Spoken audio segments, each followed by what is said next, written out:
الحمد لله نحمده ونستعينه ونستغفره ونؤمن به ونتوكل عليه ونعوذ بالله من شرور أنفسنا من يهده الله فلا مضل له ومن يضلل فلا هادي له ونشهد أن لا إله إلا الله وحده لا شريك له ونشهد أن سيدنا وسندنا وحبيبنا مولانا محمدا عبده ورسوله أما بعد فأعوذ بالله من الشيطان الرجيم بسم الله الرحمن الرحيم أفلا ينظرون إلى الإبل كيف خلقت وإلى السماء كيف رفعت وإلى الجبال كيف سطحت وإلى الجبال كيف سطحت وإلى الأرض كيف سطحت فذكر إنما أنت مذكر لست عليهم بمسيطر إلا من تولى وكفر فيعذبه الله العذاب الأكبر إن إلينا إيابهم ثم إن علينا حسابهم قال النبي صلى الله عليه وسلم إنما الأعمال بالنيات امرئ ما نوى صدق الله العظيم وصدق رسوله النبي الكريم মুআজ্জিজ সামিঈন ইকরাম মহান আল্লাহ পাকের কাছে লাখ কোটি শুকরিয়া আল্লাহ পাক আপনাকে আমাকে পৃথিবীর সবচেয়ে দামি একটি মাস আমাদের অতিবাহিত করে সিয়াম সাধনার মাস বরকতের মাস মালিকের দরবার আমাদেরকে মাফ ও গুনাহ মাফ করার মাস রহমতের মাস মাগফিরাতের মাস জাহান্নাম থেকে নাজাতের মাস হাজার মাসের থেকে উত্তম রাতের মাস কোরআন নাজিলের মাস কিয়ামত গঠনের মাস এই মাস এমনই একটি মাস যেই মাসের লৌহে মাহফুজ থেকে কোরআনের 30টি পারা নাজিল হয়েছে এই মাস কবরের আযাবের মুক্তর মাস এই মাস প্রতিটা বাড়ির মধ্যে বরকতের মাস এই মাস মানুষের মহব্বত করে দেওয়ার মাস এই মাস দুনিয়ার সকল পবিত্র থাকার মাস এই মাস তাহাজ্জুদ নামাজ পড়ার মাস এই মাস তারাবির নামাজ পড়ার মাস এই মাস সেহরি খাওয়ার মাস এই মাস ইফতার দেওয়ার মাস এই মাস রোজা রেখে প্রতিটা মানুষ মালিকের সাথে সম্পর্ক রাখার মাস ওই মাসে আপনাকে আমাকে এই মাস শেষ করে ঈদুল ফিতরের নামাজ আদায়ের জন্য আমাদেরকে সুস্থ রেখে এই উত্তরসানা ঈদগাহ মাঠে সকলকে আসার তৌফিক দান করেছেন এই জন্য সবাই বলে আলহামদুলিল্লাহ এই আপনাকে তৌফিক দিয়েছেন আল্লাহ পাক এই আল্লাহ পরিচয় একটি কালিমার মধ্যে লুকায়িত রয়েছে লা ইলাহা ইল্লাল্লাহ এই শব্দটুকুর মধ্যে লা ইলাহা ইল্লাল্লাহ এই শব্দটুকুর মধ্যে এই শব্দটুকু কত ওজন এই শব্দটুকু কত দাম আল্লাহর রাসূল বলেন মান ক্বালা লা ইলাহা ইল্লাল্লাহ ফাদাখালাল জান্নাহ সুবহানাল্লাহ রাসূল বলেন যে ব্যক্তি এই কালিমা পড়লো সে জান্নাতের অধিকার হলো ইনি জান্নাতে যাবেন হয়তো নামাজ না পড়ার কারণে আযাব পেতে হবে রোজা না রাখার কারণে আযাব পেতে হবে শাস্তি পেতে হবে কিন্তু মালিক একদিন না একদিন কালিমা একবার পড়ার কারণে জান্নাতে নিবেনি এই কালিমার এত দাম। লা ইলাহা ইল্লাল্লাহ, আল্লাহ ছাড়া কোনো মাবুদ নাই, আল্লাহ ছাড়া কোনো পরওয়ারদিগার নাই, আল্লাহ ছাড়া কোনো ইবাদত করানেওয়ালা নাই, আল্লাহ ছাড়া কোনো মাথা ঝুঁকানেওয়ালা কেউ নাই। আল্লাহ পাক আমাদের সাহায্য করেন, আল্লাহ আমাদের উপর রহমত করেন, আল্লাহ আমাদেরকে বন্টন করেন, আল্লাহ আমাদের উপর বন্টন করে দেন। কার কি প্রয়োজন, কখন প্রয়োজন, বান্দা আমি তোমাদের বন্টন করি, আমি ভাগ করে দিই, আমি ভাগ করে দিই, অন্য কেউ দেয় না। লা ইলাহা ইল্লাল্লাহ, আল্লাহ ছাড়া কোনো মাবুদ নাই। পৃথিবীতে কারো যদি ইবাদত করি একমাত্র আল্লাহর ইবাদত। ইন্না সালাতি ওয়া নুসুকি ওয়া মাহইয়ায়া ওয়া মামাতি লিল্লাহ, আমার নামাজ, আমার কুরবানি, আমার হায়াত, আমার মউত লিল্লাহ, আল্লাহর জন্য। এটুকুই আজকের আলোচনা। আমার হায়াত এবং আমার মউত কার জন্য? বলি জোরে, কার জন্য? আমার আল্লাহর জন্য। শুধু আল্লাহর জন্য বলবো না, কার জন্য? আমার আল্লাহর জন্য। সবাই জোরে বলেন, আমার আল্লাহর জন্য। আমার হায়াত, আমার মউত আমার রবের জন্য, আমার মালিকের জন্য, আসমান জমিনের মালিকের জন্য, অন্য কারোর জন্য। আপনার হায়াত, হায়াতের জিন্দেগি বহুত লম্বা। কত লম্বা এটা বলতে পারা যায় না। কতটুকু লম্বা হায়াতের জিন্দেগি এটা পৃথিবীর কোন মানুষকে আমার আল্লাহ শক্তি দেন নাই। কারোর জন্য একদিনের হায়াত, কারোর জন্য 1 মিনিটের হায়াত, কারোর জন্য 2 মিনিটের জন্য হায়াত, কারোর জন্য দুনিয়াতে আসার আগেই মওত, কারোর জন্য দুনিয়ায় আসার পর 1 দিনের হায়াত, কারোর জন্য 1 বছরের হায়াত, কারোর জন্য 20 বছরের হায়াত, কারোর জন্য 60 বছরের হায়াত, কারোর জন্য 80 বছরের হায়াত, কারোর জন্য 100 বছরের হায়াত, কারোর জন্য 200 বছরের হায়াত আমার মালিক দেয়। হায়াত এই জায়গায় বলা হয়েছে ইন্না সালাতি ওয়া নুসুকি ওয়া মাহইয়ায়া, আমার হায়াত টুকা যা আছে আমার মালিকের জন্য আমি অর্পণ করে দিয়েছি রে মুসলমান। আমি আর আপনি বললাম, অন্য কেউ না, আমি বলছি, আপনিই বলতেছেন। ইন্না হায়াতি ওয়া নুসুকি, আমার হায়াত এবং আমার মউত লিল্লাহ, আল্লাহর জন্য। আপনি নিজে বলেছেন আপনার হায়াত আল্লাহর জন্য, আপনার হায়াত আল্লাহর জন্য। মউত আমি একটু পরে যাই, হায়াতের কোনো সীমানা নাই, মউতের থেকে ছোট হায়াত জানি না, জানলে ওই হায়াতের দাম আছে। আপনি কালকে কি খাবেন এইটা যদি বলতে পারেন তাহলে আপনার এই খাওয়াটা দাম আছে, আর যদি বলতে না পারেন তাহলে খাওয়ার কোনো দাম নেই। কালকে বাঁচবেন কিনা তাহলে এই দিনের দাম আছে, গ্যারান্টি। পৃথিবীতে একজন মাত্র সাহাবী রাতে মওত হবে না গ্যারান্টি পেয়েছিলেন, হযরতে আলী রাদিয়াল্লাহু তাআলা। এছাড়া কোন সাহাবী এবং কোন নবীকে গ্যারান্টি দেয়, এবং এই সাহাবীকে যে মওত হবে না গ্যারান্টিটা পাইছেন কিভাবে? রাসূল করিম সাল্লাল্লাহু আলাইহি ওয়াসাল্লামের মাধ্যমে। সুবহানাল্লাহ। কিভাবে? আল্লাহু আকবার। কিভাবে? আল্লাহর রাসূল যখন মক্কা থেকে মেরাজে যান, মক্কা থেকে মদিনায় যান,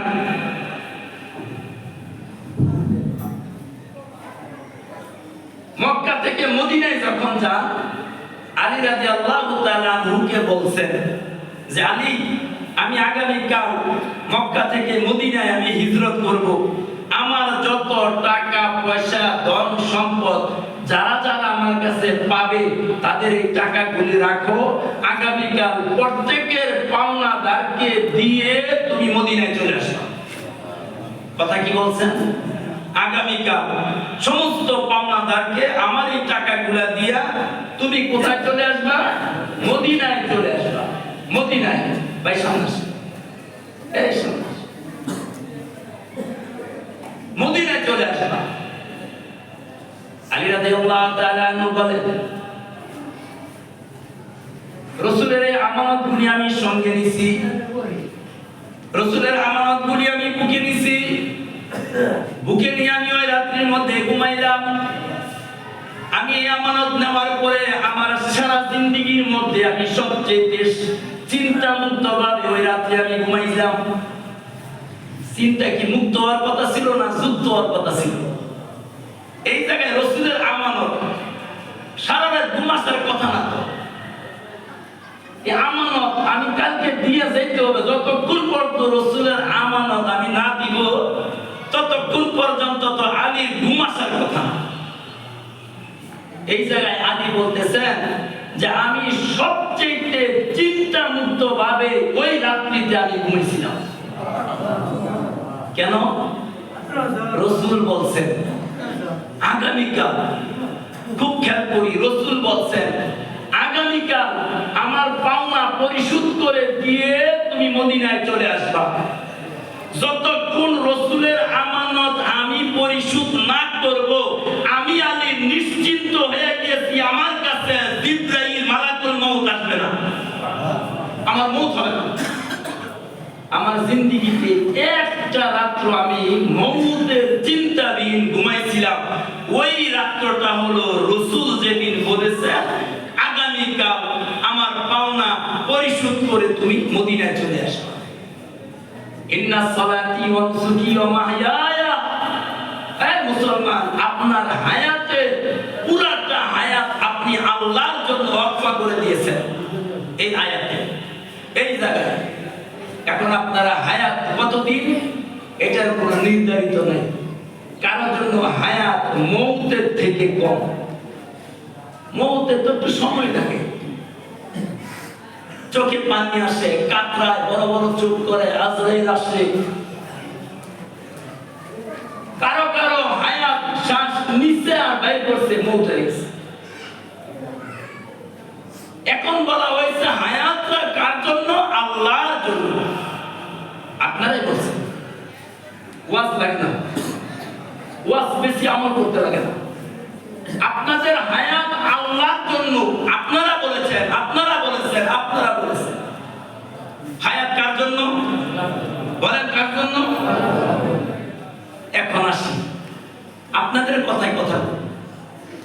আমরা সবাই বলেছি হায়াত আল্লাহর জন্য। হায়াত ইন্না সালাতি ওয়া নুসুকি ওয়া মাহইয়ায়া ওয়া মামাতি লিল্লাহ, আমার হায়াত আমার আল্লাহর জন্য। ওই আল্লাহকে রে মুসলমান, ওই আল্লাহ পাক বলেন বান্দা তোমাদেরকে বলছি তোমার হায়াত একমাত্র আমার জন্য, অন্য কোন প্রাণীর দ্বারা আমি বলি নাই, অন্য কোন জগৎবাসীর জন্য আমি আল্লাহ বলি নাই। বান্দাদেরকে বলছি তোমার হায়াত আমার জন্য, কারণ তোমার আমি হায়াত আমি আল্লাহ নিজ হাতে দিয়েছি, নিজ হাতে দিয়েছি। তোমার আমি বানাইছি নিজ হাতে, তোমার আমি বানাইছি নিজ হাতে, এবং জমিনের মধ্যে বানাই নাই। সুবহানাল্লাহ। আর কত সম্মান চাই? আল্লাহ আপনাকে আমাকে জমিনে বানান নাই, আল্লাহ আপনাকে আমাকে জান্নাতের মধ্যে বানাইছেন। সুবহানাল্লাহ।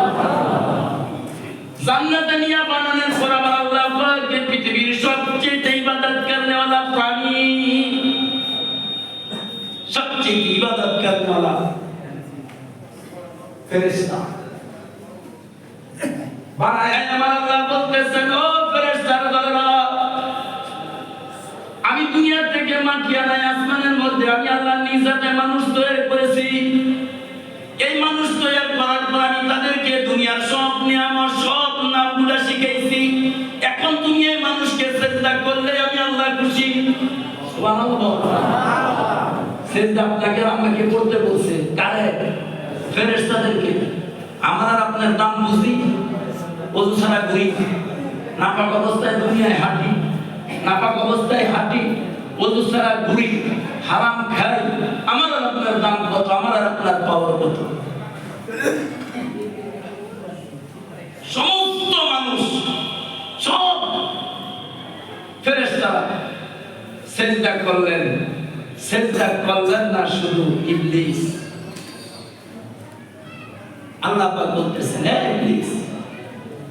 আমার খালেস বান্দা, আমার প্রিয় বান্দা থেকে, আমার প্রিয় জিন্নাত থেকে, আমার প্রিয় ফেরেশতা থেকে তোমার নাম কেটে দেওয়া হবে। শুধু আপনাকে আমাকে সেজদা না করে আল্লাহ নারাজ হয়ে গেলেন। আল্লাহ নারাজ হয়ে গেলেন। নারাজ হয়ে যাওয়ার পর তাকে ইবলিসে পরিণত করলেন। আর আমাকে আর আপনাকে জান্নাত থেকে বের করে দিয়েছিলেন আল্লাহ জিবরাইল আদম আলাইহিস সালাতু ওয়াস সালাম। শুধু আল্লাহ পাকের হুকুম আদায় না করার কারণে, আল্লাহর হুকুম আদায় না করার কারণে আল্লাহ বলছে গন্ধম গাছতলা যেও না, তুমি ওইখানে যাও না, ওইখানে যাই হলো ফল তুমি খায়ো না, তুমি সব সময় জান্নাতে থাকতে পারো। আজকে আমরা জান্নাতে থাকতাম। আল্লাহ পাক এই হুকুম না মানার কারণে জান্নাত থেকে বের করে দিলেন। আবার বের করে দেওয়ার পর আল্লাহ পাক বলতেছে, হে বান্দা, জান্নাতে বের করে দিয়েছে, আমার কষ্ট লাগছে, আমিও ব্যথা পাইছি। এই জান্নাত তো আমি তোমাদের জন্য বানাইলাম, আমার খালেস বান্দাদের জন্য জান্নাত বানাইলাম।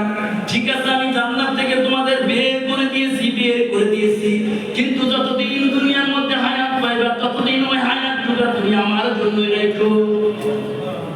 বিল্লাহি, হায়াত যতদিন তোমার আমি দিব, এই হায়াতটা তুমি আমার জন্যই রাখবা। এই হায়াতের মধ্যে যা কিছু হবে আমার কথা ভুলা যায় না। কোনো ভালো কাজ করতে গেলে বিসমিল্লাহ নিও, আর কাজটা সমাধান হয়ে যাওয়ার পর তুমি শুধু আলহামদুলিল্লাহ কইরো, শুকরিয়া আদায় কইরো, আর পরে শুকরিয়া আদায়, আর কিছু বুঝতে হবে। আমাদের প্রতিটা ভালো কাজে আমাদের বিসমিল্লাহ বলতে হবে, আর কাজ সমাধান হয়ে যাওয়ার পর আমরা একটা আলহামদুলিল্লাহ আরো বেশি লাগে। পুরা জিন্দেগি আল্লাহর জন্য করতে হবে। ফজরের নামাজ শুরু হয়ে গেছে, সারাটা রমজান চলে গেছে, কেউ রোজা রাখছি, কেউ রাখতে পারি নাই। যারা রোজা রাখতে পারি নাই তাদের হায়াত আল্লাহর জন্য হয় নাই। যারা ফজরের নামাজ পড়ি নাই তাদের হায়াত আল্লাহর জন্য হয় নাই। যারা সুদের ব্যবসা করি তারা আল্লাহর জন্য হায়াত হয় নাই। যারা অন্যায়ভাবে চলি তাদের হায়াত আল্লাহর জন্য হয় নাই। যারা মানুষের উপর জুলুম করি তাদের হায়াত আল্লাহর জন্য হয় নাই। যারা অন্যের হক মারি তাদের হায়াত আল্লাহর জন্য হয় নাই। এই আওয়াজটা একটু কমাই দিন। আল্লাহর জন্য হয় না এদের হায়াত। আমি আপনাকে বললাম, আমার হায়াত যতদিন আমি থাকে, এই হায়াতের সব কিছু দিছে আল্লাহ।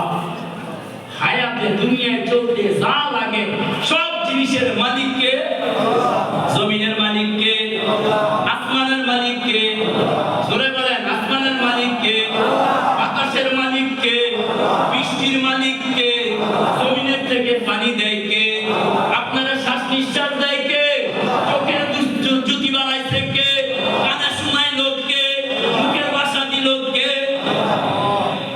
আল্লাহ আল্লাহ আল্লাহ আল্লাহ। এই দুনিয়ায় হায়াতের যা দরকার আমি তোমাকে আল্লাহ দিলাম। দুনিয়ায় হায়াতের যা প্রয়োজন আমি আল্লাহ তোমারে দিলাম। তাও তুমি দুনিয়াতে আসার আগে নয়, তোমার দুনিয়াতে আসার পরে নয়, তুমি দুনিয়ায় আসার আগেই তোমার রাখার ব্যবস্থা আমি আল্লাহ করলাম। দুনিয়ায় আসার আগে, দুনিয়ায় আসার আগে তোমার কি দিলাম? মায়ের গর্ভে ছিলাম, মায়ের পেটে ছিলাম, তুমি চাও নাই আমার কাছে সন্তান, আমি দিছি। তুমি আমার কাছে মেয়ে সন্তান চাও না, তাও দিছি। তুমি আমার কাছে পুত্র সন্তান চাও নাই, তাও দিছি। আবার আমি কাউকে দিছি, কাউকে দেই নাই। কাউকে শুধু মেয়ে দিছি, কাউকে শুধু সন্তান ছেলে দিছি, আবার কাউকে ছেলেও দিছি, মেয়েও দিছি, আবার কাউকে আমি একটা সন্তানও দেই নাই। এই বন্টনের মালিক আমি আল্লাহ। সুবহানাল্লাহ বলি। এই বন্টন করছে কে? আল্লাহ। এই বন্টন করে বলতেছে, ও মুসলমান, ও কষ্ট পাইও না। আমার এই বন্টনের উপর কষ্ট পাইও না। তোমার আমি ছেড়ে দিছি, তুমি ছেলে পাইয়া খুশি হয়েছো, মায়া দেওয়ানে রাগ করছো। এই বন্টনটা আমি আল্লাহ করছি, আমার ভালো লাগছে দিলাই, তোমার শুধু মায়া দিছি। ভালো কার লাগছে? এই মায়াদের হায়াতের দেওয়ার মালিক কে? যে মেয়েটার জন্য আপনি কষ্ট পাইলেন, এই মেয়েটা দুনিয়াতে আসার পরে আপনি যে কষ্ট পাইলেন, মেয়ে হওয়ার কারণে বউ ছেড়ে দেন, মেয়ে হওয়ার কারণে দ্বিতীয় বিয়ে করেন, মেয়ে হওয়ার কারণে বউকে পছন্দ করেন না, মেয়ে হওয়ার কারণে দেখতে পারেন না, মেয়ে হওয়ার কারণে বাইতে রাগ করে জানগা মুখ বেজার হয়ে থাকেন, ওই মেয়েকে দেনেওয়ালার মালিককে আল্লাহ। দেনেওয়ালার মালিক আল্লাহ।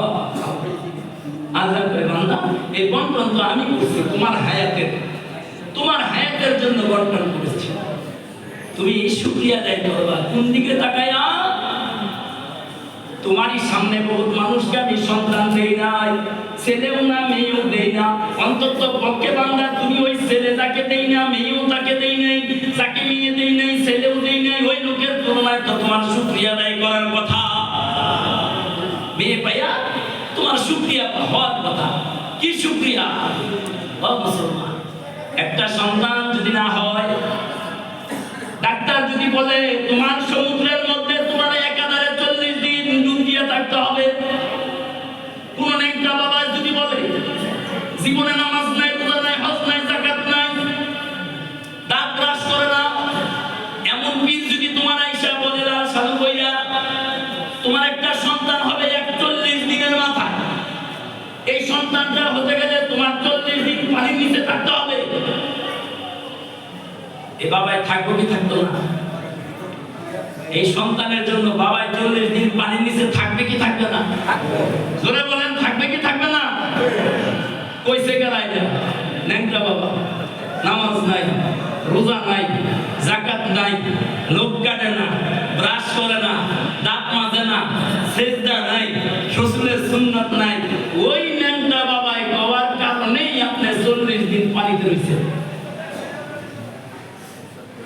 আর আপনারা যে বানাইলো, ওই ন্যাংটা বাবারা যে বানাইলো, যে পানির মধ্যে আপনি ডুব দিয়া থাকবেন, ওই পানি যে দিল, আপনারা হায়াত দিল, ওই রব, ওই আল্লাহ, ওই পরওয়ারদিগারের কথা আমি রাখতে পারি না,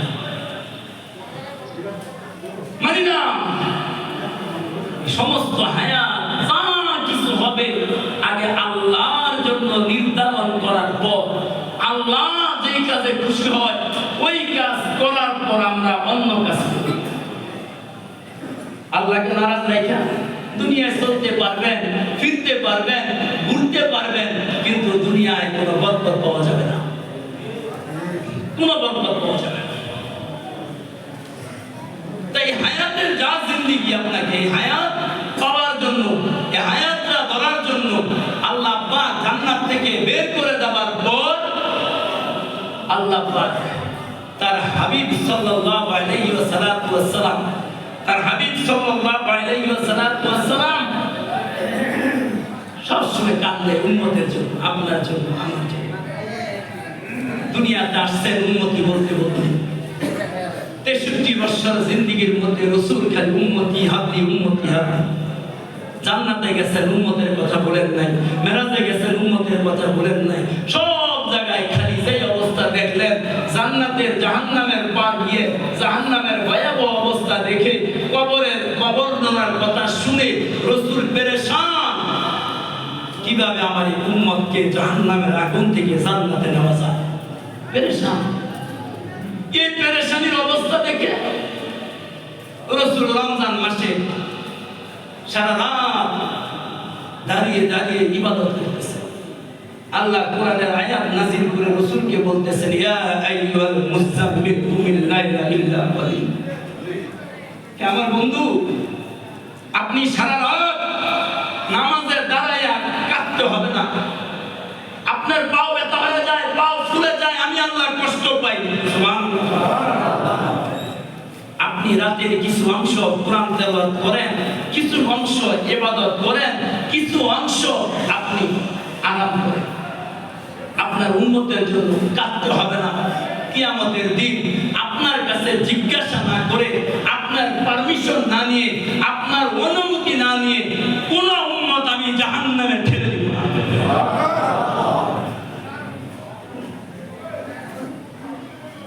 ভাই, ওই উম্মতের জান্নাতে নেওয়ার জন্য আল্লাহ অল্প আমলে নাজাতের ব্যবস্থা করেছে। কি আমল? অল্প আমল। বলেন কি আমল? অল্প আমলে নাজাতের ব্যবস্থা করে দিয়েছে। তবে ওই আমলটুকু হতে হবে ইখলাসের সাথে। ইখলাসের সাথে। এই জায়গায় আপনারা আসছেন, এই জায়গায় আপনারা আসছেন সত্যিকারই যদি আল্লাহকে খুশি করার জন্য। আপনার নিজের গুনাহ আল্লাহ ছাড়া কেউ মাফ করতে পারবে না। যদি কেউ ভিতরে এই চিন্তা নিয়ে এসে থাকেন যে আপনার গুনাহ আল্লাহ ছাড়া কেউ মাফ করতে পারবে না, এই চিন্তা যার ভিতরে নিয়ে আসছেন তার গুনাহ আসতে দেরি, গুনাহ মাফ হইতে দেরি হয় না। চিন্তা কি করতে হয়? এই চিন্তা, আল্লাহ ছাড়া আমার গুনাহ কেউ মাফ করতে পারবে না, আল্লাহ ছাড়া আমাকে কেউ গুনাহ মাফ করতে পারবে না। জিন্দেগিতে কত গুনাহ করেছি একমাত্র আল্লাহ ছাড়া আমার বাবাই জানে না, আমার স্ত্রী জানে না, আমার ভাই জানে না, আমার সন্তান জানে না, আমার আত্মীয় স্বজন কেউ জানে না, পাড়াপড়শি জানে না, ইমামের গুনাহ মুসল্লি জানে না, মুসল্লির গুনাহ ইমাম জানে না, উস্তাদের গুনাহ ছাত্র জানে না, ছাত্রের গুনাহ উস্তাদ জানে না। আমার আল্লাহ পাক বলেন, ও বান্দা তোমরা যেভাবে গুনাহ করো না কেন আমি আল্লাহ সব জানি।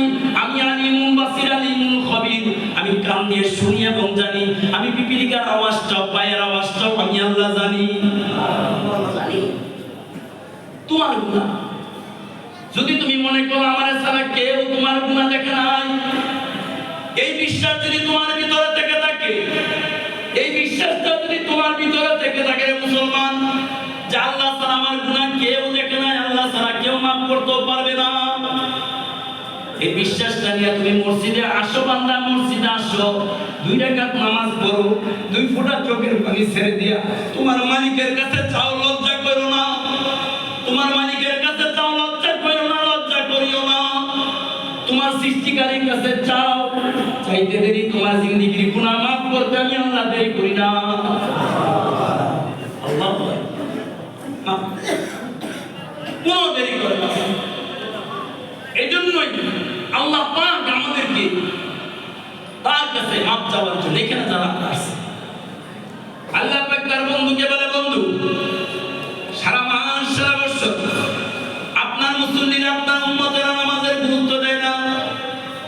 আমি আল্লাহ আপনাকে রমজান মাসে রোজার ব্যবস্থা করেছি, পৃথিবীর সকল নবীর উম্মতকে আমি রোজা রাখাইছি, রোজার পাশাপাশি কথা বললে রোজা বাধ্য, রোজা রাখাইছি। অন্য নবীর উম্মতদেরকে যদি রোজা রাখার পর কথা বলতো, এই কথা বললে কি রোজা ভেঙে যেত, কথা বলতে রোজা ভেঙে যেত। আল্লাহ পাক বলেন, বান্দা হে আমার বন্ধু, হে আমার হাবিব, আপনার উম্মতের জন্য আপনি যেমন চিন্তা করেন আমি আল্লাহ চিন্তা করি। আপনার উম্মত যখন রোজা রাখে কথা বললে রোজা ভাঙে না। সুবহানাল্লাহ বলেন। কথা বললে রোজা ভাঙে না, শুধু তাই না, মিথ্যা কথা বললে রোজা ভাঙে না। সুবহানাল্লাহ। আগের নবীর উম্মতেরা কথা বললে রোজা ভাঙতো, আর আপনাকে আমাকে আল্লাহ পাক বলতেছেন, হে আমার হাবিব, হে আমার বন্ধু, আপনার উম্মত জাহান্নামে যেন না যায়, এই জন্য রোজা রাখা কথা বললে তো রোজা ভাঙেই না, মিথ্যা কথা বললে রোজা ভাঙে না। মিথ্যা কথা বলতে গুনাহ হবে, আলাদা গুনাহ। মিথ্যা কথা বলা যাবে না, কিন্তু রোজা ভাঙে না। কেন? বান্দাদেরকে তওবা করার বুঝা শক্তি আল্লাহ পাক দিয়ে দিয়েছে। আল্লাহ দিয়েছে। এই জন্য মুসলমান আমার আল্লাহ পাক তার বন্ধুকে বলে, হে আমার বন্ধু, আপনার উম্মত যেন জাহান্নামে না যায়, অল্প আমল করলে যেন নাজাত পায়। এই নাজাতের জন্য আমি আল্লাহ রমজান মাস পুরোটা দান করেছি। সুবহানাল্লাহ।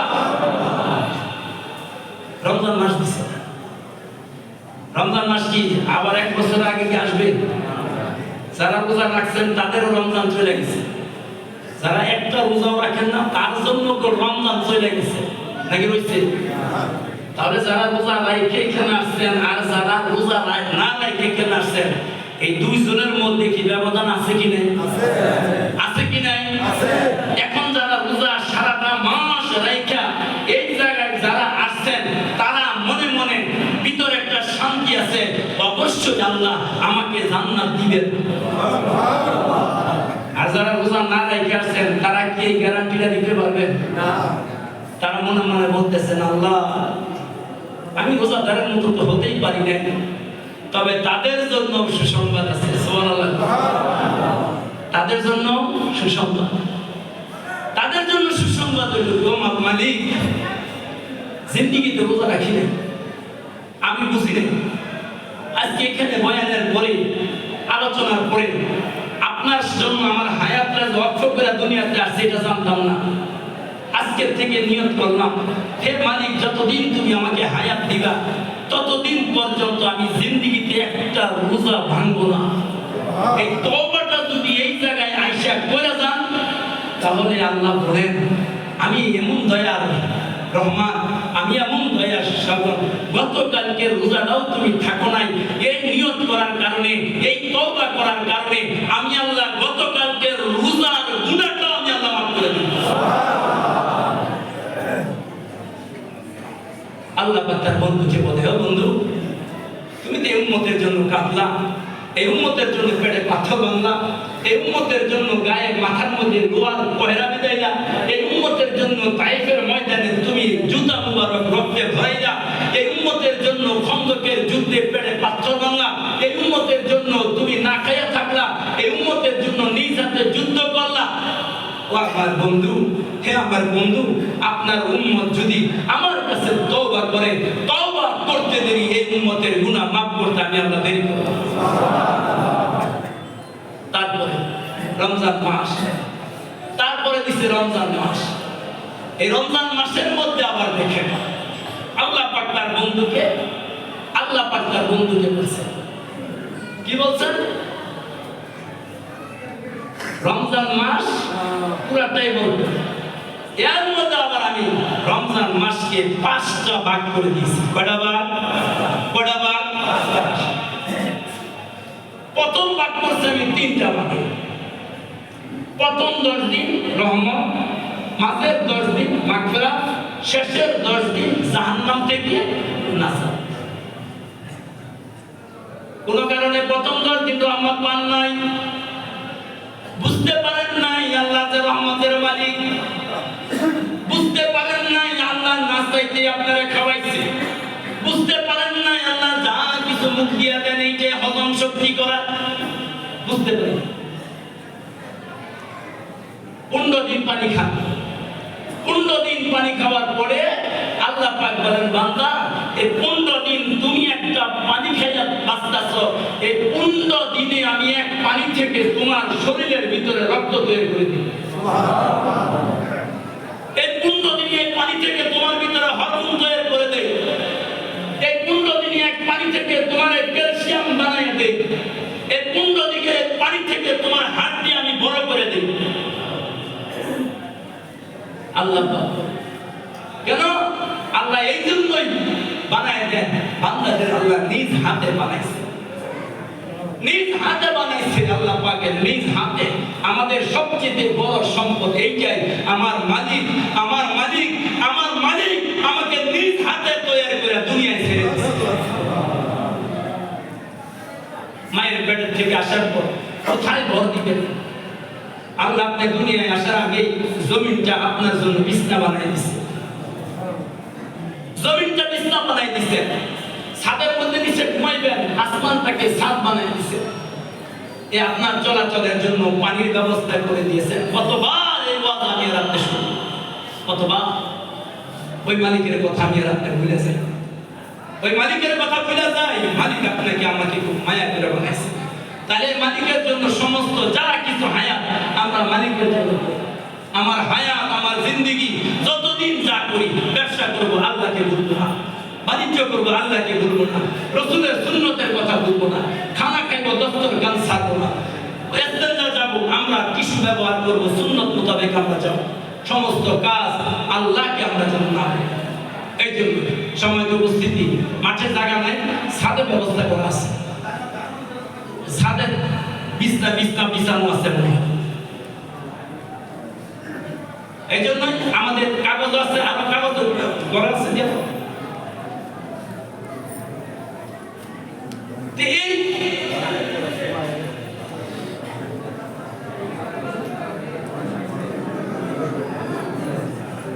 আমরা একটু দাঁড়িয়ে কাটা সোজা করি, তাহলে বহুত দুঃখ লইব আর কি। একটু দাঁড়িয়ে কাটা সোজা করি, আগের কাটা পূর্ণ করি, একটু সামনের কাটা পূর্ণ করি। যে সামনে এসে বলি ভিতরে জায়গা আছে, সামনের জায়গা পূরণ করি।